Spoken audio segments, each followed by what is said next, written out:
লাখো মানুষকে কাঁদিয়ে চিরনিদ্রায় প্রেসিডেন্ট রাইসি, থেকে গেল নানা প্রশ্ন। জানা যাবে কি উত্তর? কি আছে মার্কিন সৌদি চুক্তিতে? ফিলিস্তিনের সাথে কি বিশ্বাসঘাতকতা করবে রিয়াদ? প্রায় 10 কোটি প্রজাপতির রাজ্য, কি আছে সেখানে? কেন এত প্রজাপতি?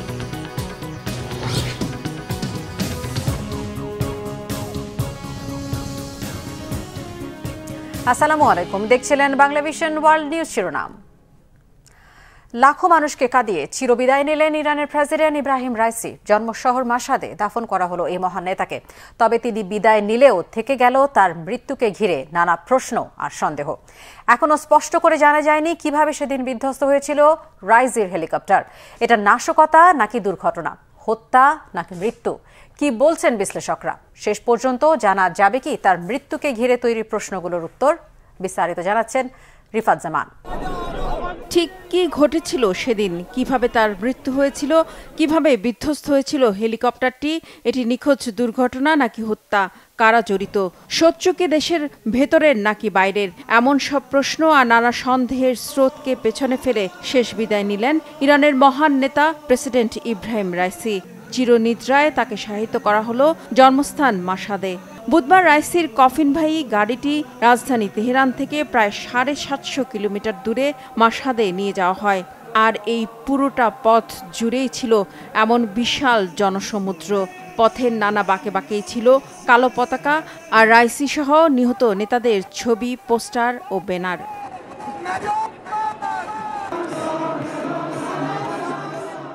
মহান এই নেতাকে বিদায় জানাতে গিয়ে কান্নায় ভেঙে পড়েন অনেকে। কেউ বাবার পবিত্র কোরআন শরীফ হাতে করছেন দোয়া। যতই সময় ঘুরেছে ততই বেড়েছে জনস্রোত।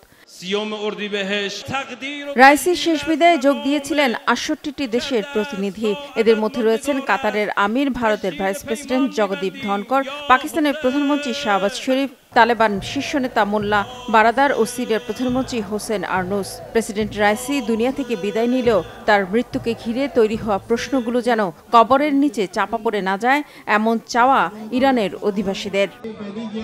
রিফাত জামান, বাংলাভিশন নিউজ ডেস্ক। সপ্তাহখানেকের মধ্যে চূড়ান্ত হবে ওয়াশিংটন রিয়াদ চুক্তি। ইসরায়েলের সাথে সৌদি আরবের সম্পর্ক তৈরির লক্ষ্যে যুক্তরাষ্ট্রের বৃহৎ উদ্যোগের অংশ হিসেবে নেওয়া হচ্ছে এমন পদক্ষেপ। মার্কিন পররাষ্ট্রমন্ত্রীর এই মন্তব্যের পর সামনে আসছে নানা প্রশ্ন।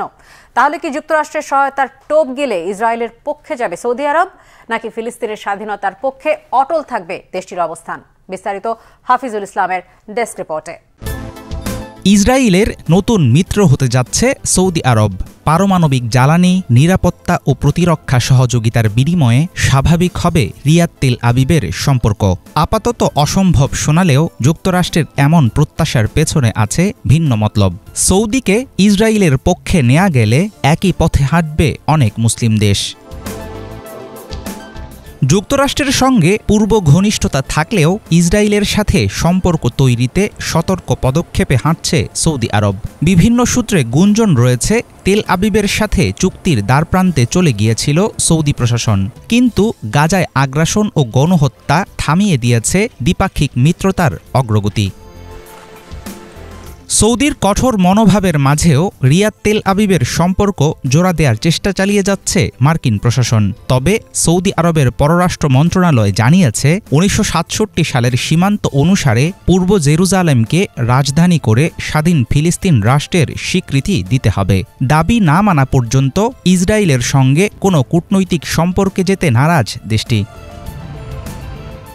ওয়াশিংটনের ওকালতিতে এরই মধ্যে ইসরায়েলের সঙ্গে সম্পর্ক স্থাপন করেছে সংযুক্ত আরব আমিরাত, বাহরাইন সহ একাধিক দেশ। মধ্যপ্রাচ্যের রাষ্ট্রগুলোর সঙ্গে চুক্তি করার সময় শর্ত জুড়ে দিচ্ছে যুক্তরাষ্ট্র। ইসরায়েলের সঙ্গে বন্ধুত্বের বদলে মিলবে নানা রকম মার্কিন সহায়তা। সৌদি আরবের সঙ্গে নিরাপত্তা চুক্তি চূড়ান্ত হওয়ার খুব কাছাকাছি পৌঁছে গেছে যুক্তরাষ্ট্র। 22 মে বুধবার এমন মন্তব্য করেন মার্কিন পররাষ্ট্রমন্ত্রী অ্যান্টনি ব্লিংকেন। ইসরায়েলের সঙ্গে সৌদি আরবের সম্পর্ক স্বাভাবিক করার জন্য নেয়া মার্কিন উদ্যোগের অংশ হিসাবে করা হচ্ছে এই চুক্তি। 7 অক্টোবরের আগে সৌদি আরব ও ইসরায়েলের সাথে দুই দেশের মধ্যকার সম্পর্ক স্বাভাবিক করার কার্যক্রম বেশ ভালোই চলছিল। এমন সম্পর্ক তৈরি হলে বিষয়টি যুগান্তকারী একটি বিষয় হবে। যদি চূড়ান্ত হয় তাহলে প্রথমবারের মতো এটিই হবে সবচেয়ে বড় আরব ও মুসলিম দেশের সাথে ইসরায়েলের সম্পর্ক স্বাভাবিক করার ঘটনা। দ্বিপাক্ষিক এই সম্পর্ক বদলে দেবে গোটা অঞ্চলের চেহারা। আমরা চুক্তি চূড়ান্ত করার চেষ্টা চালিয়ে যাচ্ছি।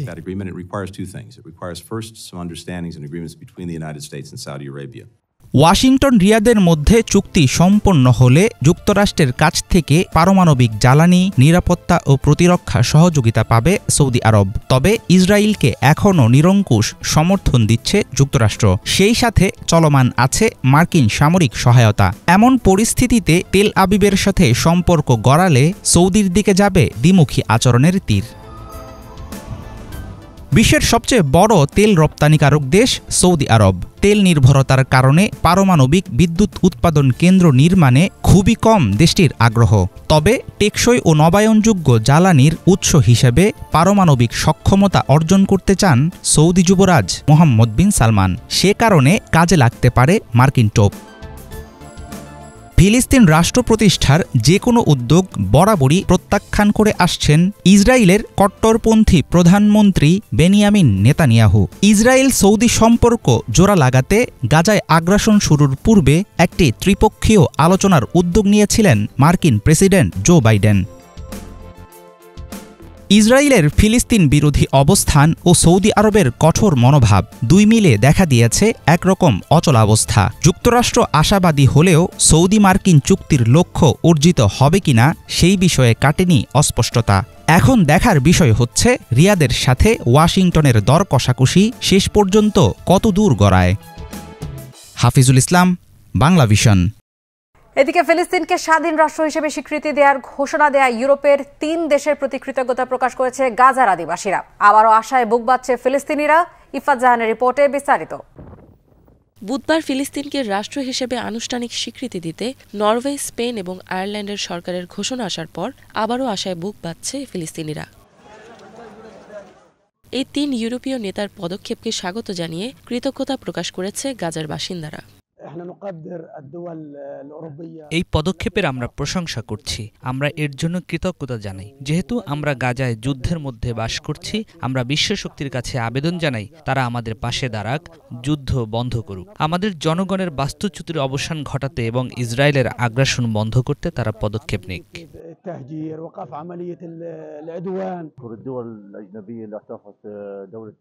ফিলিস্তিন রাষ্ট্রকে স্বীকৃতি দেওয়ার বিষয়টি নিয়ে আমরা তাদের কাছে কৃতজ্ঞ। আশা করি বিষয়টি নিছক কথার ঊর্ধ্বে গিয়ে কাজে প্রমাণিত হবে। যুদ্ধ বন্ধ হোক, গাজার বিরুদ্ধে ইসরায়েলের আগ্রাসন বন্ধ হোক। আমরা শান্তি চাই, যুদ্ধ চাই না। আমরা এখান থেকে ওখানে ঘুরে ঘুরে ক্লান্ত হয়ে পড়েছি। সব দিক দিয়ে আমাদের জীবন দুর্বিষহ। পানি জোগাড় করা, খাবার জোগাড় করা, যাতায়াত করা সবকিছুই খুব কঠিন।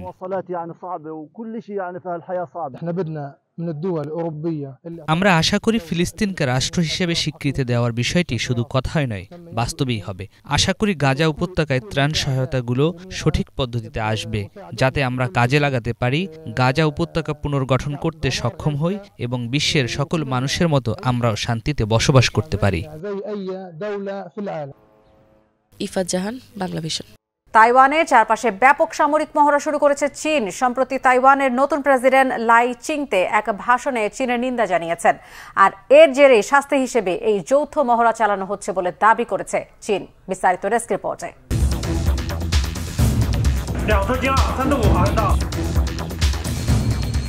তাইওয়ানকে চারপাশ থেকে ঘিরে ফেলেছে চীন। চলছে সমুদ্র ও আকাশপথে যুদ্ধের প্রস্তুতি। বাস্তব যুদ্ধের মতো মনে হলেও এটি মূলত বিশেষ মহড়া। 23 মে বৃহস্পতিবার সকালে শুরু হয় জয়েন্ট সোর্ড 2024A নামের এই ট্রেনিং। চীনের সামরিক কর্তৃপক্ষের তরফ থেকে জানানো হয়, তাইওয়ানের স্বাধীনতার নামে বিচ্ছিন্নতাবাদী কর্মকাণ্ড চালানোর কঠোর শাস্তি হিসেবে চলছে এই মহড়া। একই সাথে এটি বেইজিংয়ের অভ্যন্তরীণ বিষয়ে বহিরাগত শক্তির হস্তক্ষেপ ও উস্কানির বিরুদ্ধে কড়া সতর্কবার্তা। তাইওয়ান প্রণালী তাইওয়ানের উত্তর, দক্ষিণ ও পূর্বে মহড়াটি পরিচালনা করছে চাইনিজ পিপলস লিবারেশন আর্মির ইস্টার্ন থিয়েটার কমান্ড। পাশাপাশি ট্রেনিংয়ের আওতায় আছে তাইওয়ানের কিনম্যান, মাতসু, উকিউ এবং ডংইন দ্বীপপুঞ্জের চারপাশের অঞ্চল। গত ২০ মে সোমবার শপথ নেন তাইওয়ানের নতুন প্রেসিডেন্ট লাই চিংতে। শপথ গ্রহণের পর বেইজিংকে ভীতি প্রদর্শন বন্ধের আহ্বান জানিয়েছিলেন তিনি। লাই চিংতের উদ্বোধনী ভাষণের জবাবে কঠিন প্রতিশোধের হুঁশিয়ারি জানিয়েছিল চীন। তাইওয়ানকে নিজের ভূখণ্ডের অংশ মনে করে চীন। তাইওয়ান বিষয়ে চীনের এই দাবি নতুন কিছু না। তাইওয়ানকে চীনের সাথে একত্রীকরণ বা এক চীন নীতিকে একটি লক্ষ্যে পরিণত করেছেন চীনা প্রেসিডেন্ট শি জিনপিং। বিগত বছরগুলোতে খুব একটা কাজে আসেনি চীনের এসব হুমকি। স্বাধীন তাইওয়ান ধারণার কট্টর সমর্থক দেশটির নতুন প্রেসিডেন্ট লাই চিংতে। তার কঠোর অবস্থান তাইওয়ান প্রণালী জুড়ে বাড়িয়ে তুলতে পারে চলমান অস্থিরতা। তাইওয়ানের স্বাধীনতা বিষয়ে নমনীয় নীতি অনুসরণ না করায় আগের তুলনায় বাড়তে পারে চীনা আগ্রাসনের ঝুঁকি। দায়িত্ব নেয়ার পর থেকে চীনের সঙ্গে সংলাপের প্রস্তাব দিলেও প্রত্যাখ্যাত হয়েছেন লাই চিংতে। বরাবরই তাইওয়ানের উপর চীনের সার্বভৌমত্বের দাবির বিরোধিতা করে আসছেন তিনি। তাই চীনের অপছন্দের তালিকায় আছে তার নাম।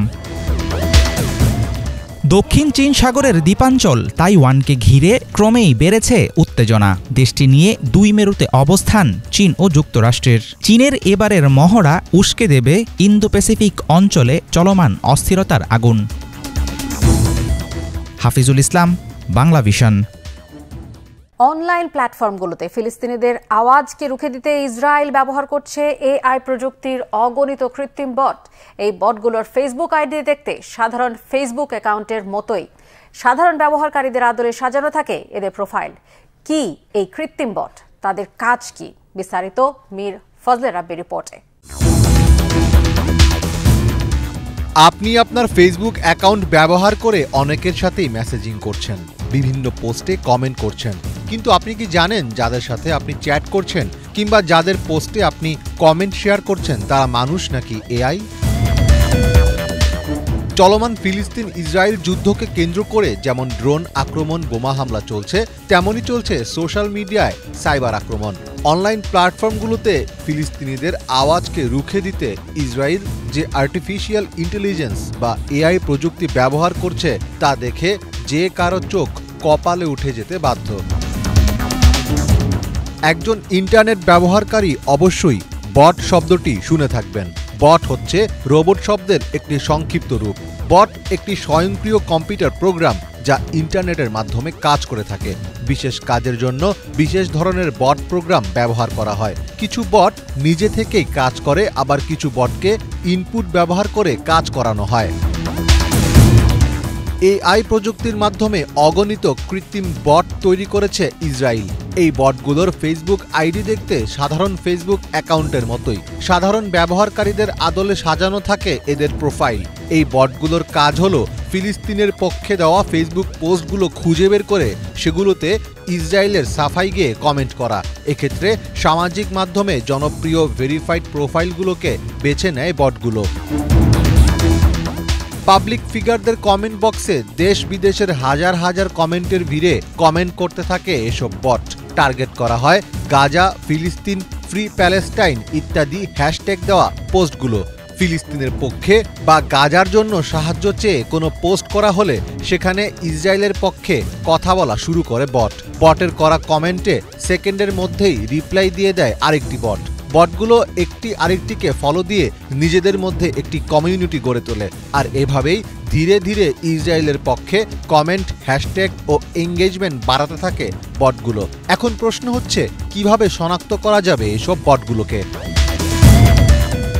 সোশ্যাল মিডিয়ায় বিভিন্ন প্ল্যাটফর্মের মধ্যে এদের সবচেয়ে বেশি বিচরণ ফেসবুকে। এআই প্রযুক্তির এসব বটের প্রোফাইল পিকচার সাধারণত এআই জেনারেটেড অথবা ইন্টারনেট থেকে সংগ্রহ করা হয়ে থাকে। প্রোফাইলের নামে বেশিরভাগ ক্ষেত্রে ক্যাপিটাল ও স্মল লেটারের সাথে বিভিন্ন সংখ্যা জুড়ে দেয়া থাকে।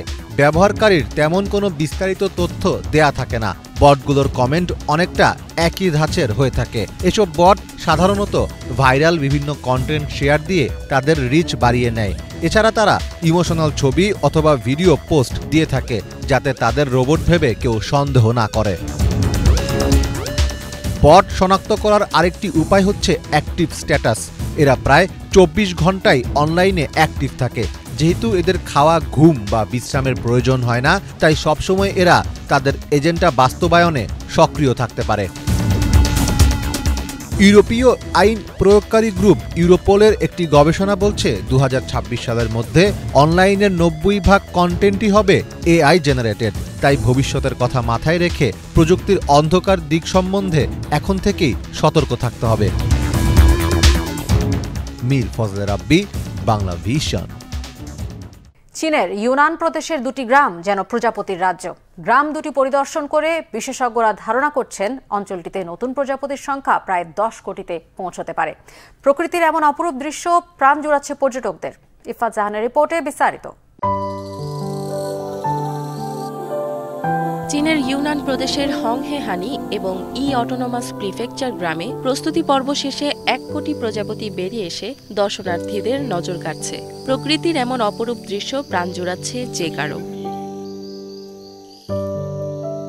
গত 18 মে থেকে উপত্যকাটিতে প্রজাপতির এমন ঢল নেমেছে, থাকবে সর্বোচ্চ 20 জুন পর্যন্ত। 23টি জায়গা পর্যবেক্ষণ করে বিশেষজ্ঞরা ধারণা করছেন এবছর অঞ্চলটিতে নতুন প্রজাপতির সংখ্যা প্রায় 10 কোটিতে পৌঁছতে পারে। জিংপিং বাটারফ্লাই ভ্যালি মিউজিয়ামের কিউরেটর বলছেন, উষ্ণ তাপমাত্রা এবং বৃষ্টিপাতের কারণে চলতি বছর বাটারফ্লাই বুম স্বাভাবিক সময়ের চেয়ে কিছুটা আগে ঘটেছে। ইংপানশান পর্বত এলাকায় প্রায় 2 কোটি প্রজাপতি উড়তে দেখা যাবে। এই দৃশ্য উপভোগ করার জন্য এটাই হবে সেরা জায়গা। আমরা গুইঝো থেকে এসেছি। এই প্রথম আমরা এমন দৃশ্যের সাক্ষী হতে পেরেছি।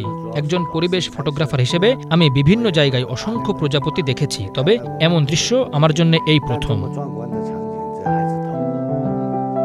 বিশেষজ্ঞরা বলছেন, প্রজাপতির সংখ্যা বৃদ্ধিতে ইউনানের ভৌগোলিক অবস্থান এবং এর চমৎকার পরিবেশের অবদান রয়েছে। এখানকার গাছপালার অবদানেও প্রাণীদের জন্য প্রচুর খাবারের উৎস তৈরি হয়ে থাকে। ফলে এসব কারণে অঞ্চলটি বৈচিত্র্যপূর্ণ এক প্রজাপতির রাজ্যে রূপান্তরিত হয়েছে। ইফাত জাহান, বাংলা ভিশন। এই ছিল আজকের মতো। সাথে থাকায় ধন্যবাদ সবাইকে।